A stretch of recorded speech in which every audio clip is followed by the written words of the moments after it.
10h28, on a bien avancé dans cette 5e édition des matinales de la distribution. Bonjour, soyez les bienvenus encore une fois si vous venez d'arriver. On est ensemble encore pendant une petite vingtaine de minutes, déjà trois tables rondes. J'imagine qu'on retrouvera évidemment en replay. Pour le direct, il nous reste donc un dernier échange à avoir. C'est intéressant sur les canaux de distribution, le comportement des différentes clientèles, banquier privé, instit, gestion de fortune, banque de détail, plateforme en ligne, très intéressant, on va l'évoquer aussi. Et on va commencer par le segment des CGP, des conseillers en gestion de patrimoine. Quelle tendance est-ce qu'on constate? Bonjour Simon. Bonjour. Simon Kolbock pour la FECIF, secrétaire général, donc Fédération européenne des CIF, des conseillers en investissement financier. Qu'est-ce que vous avez fait une étude? Moi, je connais les résultats. C'est hyper intéressant votre étude, Ouais, parce que ça va à l'encontre de ce qu'on pourrait croire. Alors, on a fait une étude sur le comportement des CGP et des clients des CGP. Pourquoi est-ce qu'on est allé demander aux CGP? D'abord parce qu'on pense que c'est les CGP qui sont au contact des clients, qui sont le mieux placés pour nous dire ce qui se passe vraiment sur le marché. Et de l'appétence des clients finaux pour l'investissement durable. Ça faisait un an que on entend parler ESG. À chaque fois qu'on va dans une conférence, c'est ESG. On entend parler de fonds ESG. On va voir les régulateurs, ils vous parlent de ESG. Mais on s'est posé la question, qu'en pensent vraiment les clients et qu'en pensent les conseillers? Et donc, on a fait une étude auprès des membres de la FECIF. La FECIF, c'est une fédération qui regroupe une vingtaine d'associations nationales à travers l'Europe et à peu près 300 000 membres. On a donc fait un sondage auprès des CGP dans différents pays. On a eu plus de 2000 réponses. Et comme vous dites, c'était assez surprenant. Oui. C'était assez surprenant parce qu'en fait, les CGP vous disent, oui, c'est un truc fondamental, l'ESG. C'est un truc fondamental parce que c'est ce que nos clients nous demandent. Et c'est ce qu'on entendait déjà venir de discussions avec des membres, en Italie en particulier, en France, qui nous disaient, nos clients sont très demandeurs d'investissement ESG. Et en fait, ils le sont encore plus maintenant dans cette situation post-crise du Covid. Alors, les CGP, dans l'ensemble, nous disent systématiquement qu'ils parlent de ESG avec leurs clients, c'est un sujet qui revient. Malheureusement, pas à chaque fois. C'est-à-dire qu'ils sont encore beaucoup à dire « Ouais, j'en parle de temps en temps à mes clients, j'ai pas encore vraiment les moyens d'en parler à chaque fois, je sais pas encore trop où aller. » Mais c'est une demande de plus en plus forte. Et ce qui est assez étonnant, quand on regarde de plus près ce que ça veut dire ESG pour ses clients. Hein, ESG, environnemental, social et gouvernance. Ils entendent le E surtout, non? Et quand on parle aux clients européens, ouais, pour eux, à 80%, la motivation, c'est l'environnement. Pour eux, ESG, ça veut dire environnement. À 10%, c'est le social. À 5%, c'est la gouvernance. Ce qui est assez frappant, parce que si vous parlez à un Chief Investment Officer d'un fonds de pension anglo-saxon ou d'un grand asset manager, il vous dira « Ah non, mais l'ESG, c'est fondamental. C'est à 80% de la gouvernance, à 10% du social et peut-être à 5% de l'environnement, parce que bon, il faut bien... » Non, fondamentalement, pour les épargnants européens, c'est d'abord environnemental, parce que c'est ce qu'ils voient tous les jours, et qu'ils se rendent bien compte eux-mêmes qu'un investissement qui n'est pas responsable en termes d'environnement à long terme, ça finira mal. Ouais, et après le particulier, le client du CGP, est-ce que de lui-même, il a la démarche proactive de dire bon, qu'est-ce que vous me proposez, qu'est-ce que vous avez en matière de fonds durables, ou est-ce que c'est d'abord le rôle du CGP par son truchement d'en parler? Bien sûr, c'est les deux. Parce qu'il y a une démarche spontanée. Et alors, au travers de l'étude. Oui, il y a une démarche spontanée. Et en fait, c'est là que c'est vertueux, parce que la raison pour laquelle nos membres, ou les membres de nos membres, s'intéressent de plus en plus à l'ESG, c'est parce que c'est leurs clients qui leur demandent. C'est pas les CGP qui sont tous réveillés un matin en disant « Ah ouais, non, il faudrait quand même qu'on change notre pratique et qu'on se mette à parler de ESG à nos clients. » C'est quelque chose qui remonte... Si le CGP n'en parle pas, le client de lui-même... C'est une question que je me pose depuis un petit moment. Est-ce que de lui-même, il va mettre ça sur la table? Ouais. De lui-même, alors, pas systématiquement, pas à chaque fois, mais de plus en plus, les clients demandent spontanément des investissements durables. Bon, Christophe Lepitre, bonjour. Bonjour. Vous êtes CEO de l'ISNES. Vous en pensez quoi, vous? Nos réactions à ce qu'on vient de dire là? Moi, j'ai évidemment un intérêt fort pour le sujet. Ce que je constate, c'est que, en particulier en France, on a un réseau de conseillers en gestion de patrimoine qui est étoffé et particulièrement qualifié. Et j'ai l'impression que ce qui ressort de ces différentes tables rondes, c'est que l'offre, elle est quand même très foisonnante et pas totalement normée. Donc je pense que ce qu'attendent les clients finaux, y compris nous-mêmes en tant qu'investisseurs particuliers, c'est de la part des CGP un fléchage, c'est-à-dire des éléments qui leur permettent de faire le tri dans une offre qui est quand même très large et encore peu normée. Donc je pense qu'il y a un travail de pédagogie à faire auprès des investisseurs finaux, mais aussi les aider à faire le tri dans l'offre actuelle. Ouais. Et dans l'accompagnement aussi. Dans l'accompagnement aussi, alors l'accompagnement, c'est un travail de pédagogie qui va porter plutôt, c'est ce que vous disiez, hein, sur la nature des risques. C'est-à-dire qu'au fond, ce qu'on qualifie de risque extra-financier, finalement, à l'horizon de placement qui est celui des institutions, mais aussi celui des particuliers, dans des régimes d'assurance vie ou de retraite qui sont des régimes longs, où l'horizon de placement c'est 5, 7 ans, 8 ans. Là, on voit très bien que des risques de cette nature, E, S ou G, peuvent produire des catastrophes qui affectent la valeur financière du placement. Donc Il y a cette prise de conscience, encore une fois, parce que les instituts l'ont en tête, ça. Je crois pas. C'est là où il y a peut-être un devoir de suivi, d'accompagnement, d'éducation Je de crois pas. l'investisseur. Oui, il y a un travail Quand il y a d'éducation. un pet, ça fait mal, quoi. Ouais, c'est peut-être aussi générationnel. C'est positif. Ben, c'est-à-dire que ça dépend aussi, je crois que il faudrait avoir des études sociologiques sur ce point-là, mais je crois que la conscience des risques écologiques, du risque climatique, elle est plus forte parmi les jeunes générations que parmi les générations de nos âges ou un peu plus D'où âgées. l'accélération.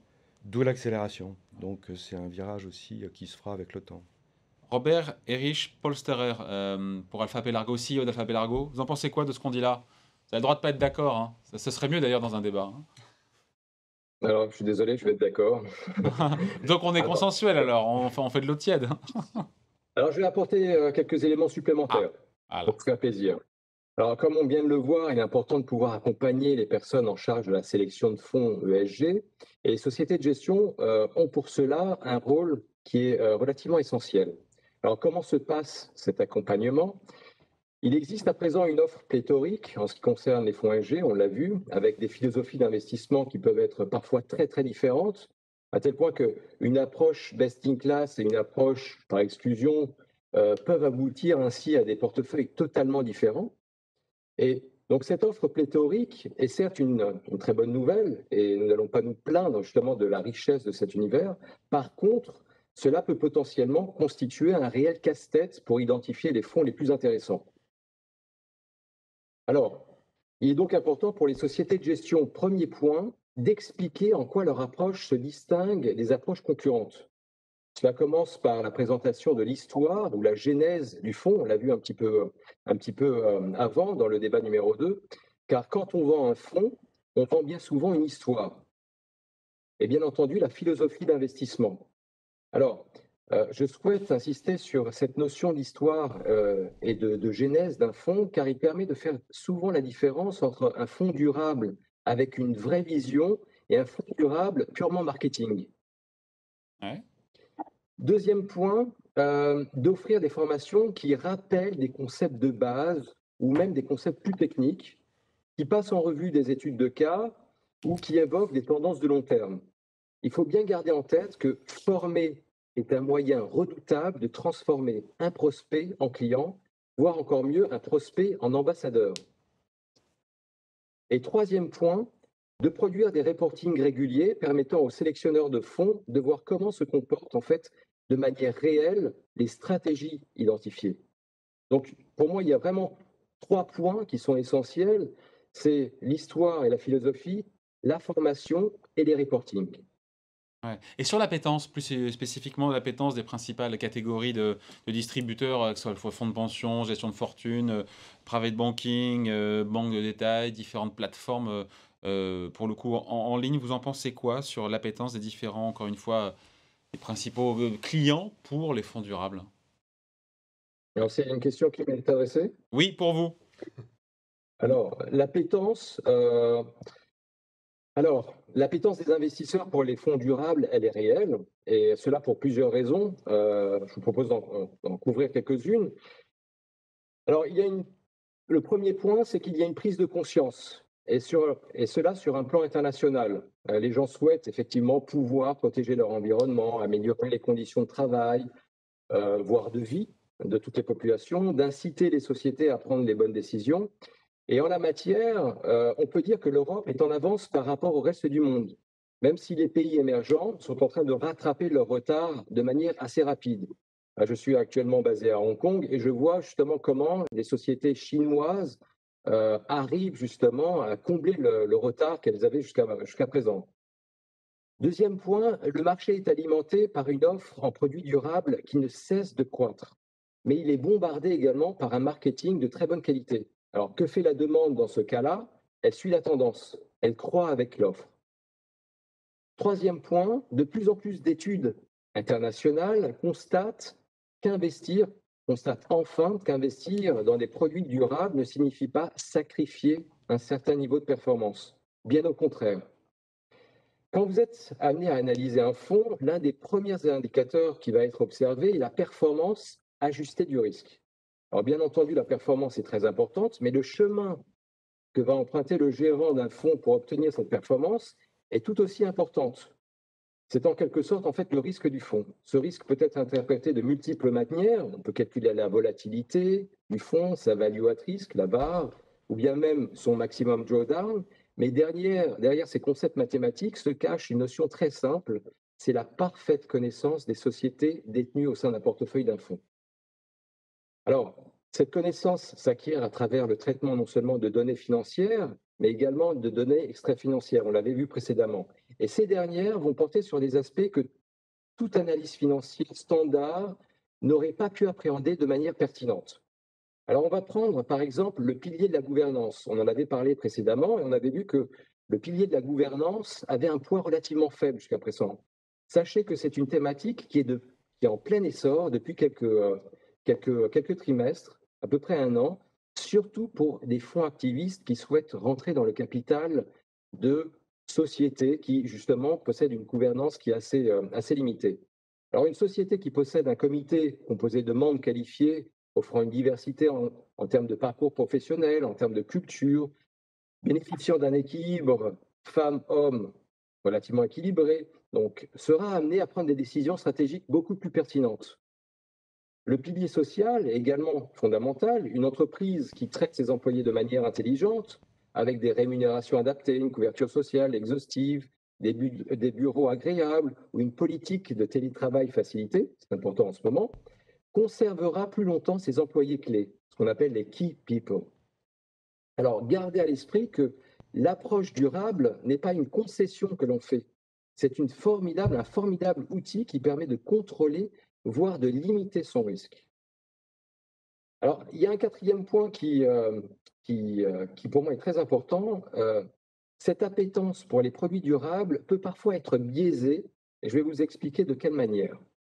Les équipes de sélectionneurs de fonds au sein de grands groupes, alors je cite Natixis, BNP Paribas, Société Générale, Crédit Agricole, etc., alimentent à travers une offre en architecture ouverte les offres produits non seulement d'entités internes, comme leurs banques de réseau, les banques privées, les assureurs, mais aussi des clients externes. Ces sélectionneurs de fonds constituent ce que l'on appelle des buy lists, qui vont servir par la suite à tous les clients. C'est en quelque sorte, en fait, la sélection des meilleurs fonds par classe d'actifs. Alors, il arrive très souvent que ces sélectionneurs doivent réduire leur buy list, c'est-à-dire le nombre de fonds au sein de leur liste. Et cela est dû, en général, à des contraintes de rentabilité. Dans ce type de situation, les fonds durables auront beaucoup plus de chances de demeurer dans les listes, car ces fonds offriront l'avantage de cocher plus de cases. En effet, un fonds durable peut être présent à la fois dans une offre conventionnelle et dans une offre ESG, ISR ou de finances durables. Alors au final, le poids des fonds durables augmentera au sein des buy lists et ce sont ces fonds, effectivement ces fonds qui seront proposés par la suite au sein des réseaux qui constituent en fait une partie importante du marché. Merci Robert Erich Polster pour Alpha Pelargo. Vous avez envie de réagir, les amis, là-dessus? Oui, si je peux réagir, toujours du point de vue des CGP. Pas que les CGP. Non, mais CGP. des conseillers qui sont en face de leurs clients. Je reviens sur les CGP parce que je pense que c'est important. C'est des gens qui ont une vision de long terme. La raison pour laquelle un épargnant veut parler à un conseiller en face, c'est qu'il veut avoir quelqu'un en face de lui. Et si possible, un indépendant, parce que cet indépendant, il sera encore là dans 15 ans. Il sera encore là dans 20 ans. Il va continuer à tenir sa boutique, contrairement à un employé dans une banque qui va avoir changé au bout de 3 ans. Du turnover dans les banques, c'est ça? Exactement. Et donc, il va avoir, lui, une vision de long terme. On me disait tout à l'heure, un investissement de long terme, c'est pas 3-5 ans, c'est 15-20 ans.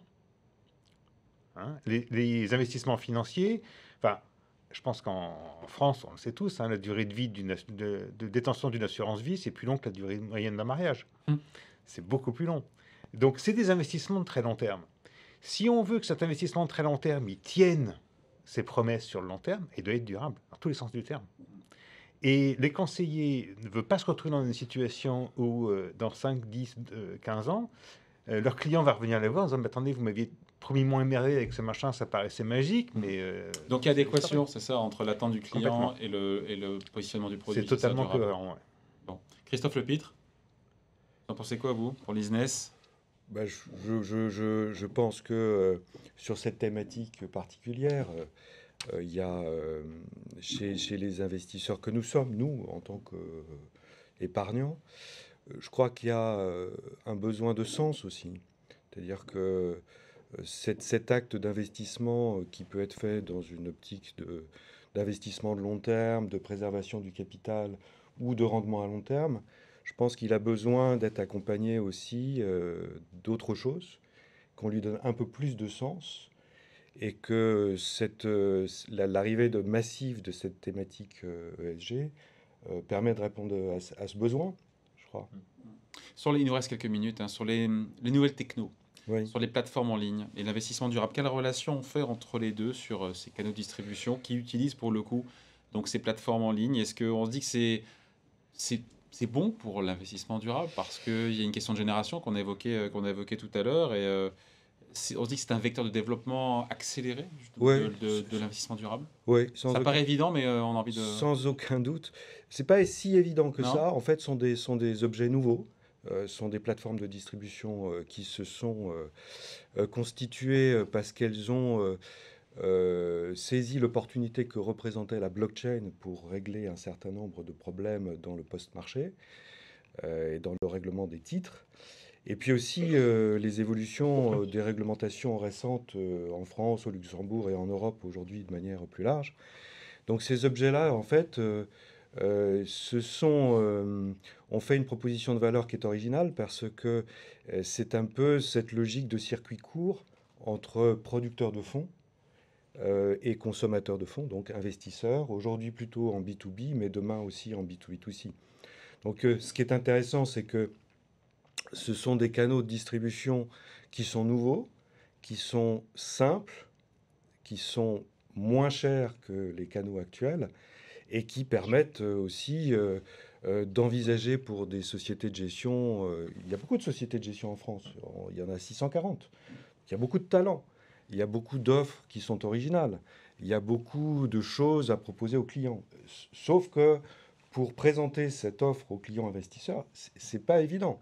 Beaucoup de sociétés de gestion n'ont pas la taille critique, les moyens d'avoir un réseau de distribution, d'accéder à un bassin d'investisseurs à la hauteur de la qualité de ce qu'ils produisent. Donc c'est pour ça que Easness, c'est une de ces plateformes, c'est pas la seule. Donc on voit bien que cette thématique se développe, enfin cette innovation en fait est intéressante. Et elle permet d'envisager donc une distribution plus large, plus simple et moins coûteuse. Et y compris à l'international, parce que si on regarde la fabrication des fonds, on est devant une sorte de paradoxe, parce que le fonds, c'est quand même un produit totalement numérique. C'est pas un produit périssable, hein. Il n'y a pas de chat de nuit froid. Et c'est un produit qui est très largement normalisé, qui est standard, en tout cas dans l'Europe des 28, même des 27. Et malgré ça, en fait, sa distribution est compliquée. C'est-à-dire qu'au fond, la fabrication est locale et la distribution est locale. Si on regarde la proportion de fonds français qui sont distribués à l'étranger, c'est 13%. Si on regarde la proportion de fonds allemands qui sont distribués à l'étranger, c'est 2%. En Espagne, c'est 2%. Au Portugal, c'est 3%. Donc, c'est fabrication locale, distribution locale. Donc, c'est finalement l'ESG, ça sera aussi un facteur de distribution, j'allais dire presque de démocratisation de cette classe d'actifs auprès d'une clientèle plus large, soit en B2B, soit en B2B2C. Robert Erich, Polstra pour Alpha Pay Largo. Vous en pensez quoi, vous, de cette technologie qui est un accélérateur pour les investissements durables? Alors effectivement, les nouvelles technologies s'invitent à tous les niveaux de la distribution. On a évoqué la formation, qui constitue un aspect fondamental de la distribution. C'est en effet un outil de fidélisation qui a pris un essor incroyable avec le développement de la digitalisation. Vous avez la possibilité à présent de vous former d'où vous voulez, quand vous voulez et sur toutes les thématiques qui vous intéressent. Et vous pouvez même le faire durant vos vacances pour les plus motivés. Donc c'est assez intéressant. Alors bien entendu, les formations digitales s'appliquent à toutes sortes de produits, durables ou pas, mais leur principe même favorise une économie, une finance durable. Alors je dirais que la formation, c'est le lien assez évident avec, entre les nouvelles technologies et la distribution. Je voulais aborder un, un autre lien qui était un tout petit peu moins évident entre les nouvelles technologies et puis la distribution, c'était celui de... Alors on va le voir. Les nouvelles technologies permettent également d'anticiper en fait le comportement de clients, d'investisseurs en fonction de configuration de marché. Vous avez des logiciels qui vont ainsi déterminer la probabilité que des clients procèdent à des rachats en fonction de l'évolution d'indicateurs macroéconomiques, de niveau de volatilité sur les marchés financiers et autres. Alors ça va permettre en fait aux gérants des fonds d'anticiper ces rachats et d'assurer une liquidité optimale de leurs fonds. Mais cela va également permettre en fait aux équipes marketing et aux équipes de vente de se coordonner pour mettre en place une communication adaptée et ainsi limiter de potentiels rachats. Alors, comme vous le voyez, en fait, c'est une approche extrêmement puissante qui peut faire la différence dans des marchés baissiers. Vous vouliez réagir, Oui, je voudrais Christophe réagir là-dessus Lepitre? parce que c'est très juste. En fait, on s'est bien aperçu récemment que dans certains types de fonds, certaines classes d'actifs, il y a eu des problèmes de liquidité. Mm. Bon. Des problèmes de liquidité, ça veut dire quoi? Ça veut dire en général des Tout le monde en même investisseurs temps, qui demandent à racheter leur tous en même participation temps. dans le fonds et la liquidité de l'actif ne permet pas toujours de faire face à ces demandes de rachat. Donc ce qui vient d'être dit là est très intéressant parce que c'est cette nécessité pour un gérant et ce bénéfice que trouve un gérant à connaître parfaitement l'identité des porteurs de leurs fonds, de sorte qu'ils puissent, comme ce qui vient d'être dit, prévoir un peu mieux que la situation actuelle. Ce qui pourrait arriver et ce qui pourrait constituer une crise pour l'ensemble des porteurs du fonds. Donc c'est vrai que ces nouvelles plateformes apportent finalement une solution à ce vieux problème que connaissent bien les asset managers, qui est celui de la connaissance partielle ou parfois vraiment très médiocre des porteurs de leurs propres fonds.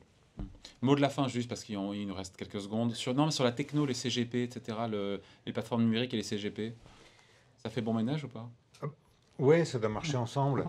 C'est pas la techno contre les CGP, c'est un peu le CGP augmenté qui doit utiliser la techno pour apporter un service à ses clients. On parlait de circuits courts tout à l'heure. C'est un peu comme les circuits courts dans l'agriculture. Vous allez chercher des carottes et des navets en circuit court, ou bien vous avez besoin d'une recette et d'un plat qui arrive sur votre table. Alors, chacun aura compris la métaphore culinaire. Merci en tout cas à tous les trois. Merci à Robert Rich, Polstra pour Alpha Pay Largo, Simon Kolbock pour la FECIF et vous, Christophe Lepitre, donc pour l'ISNES.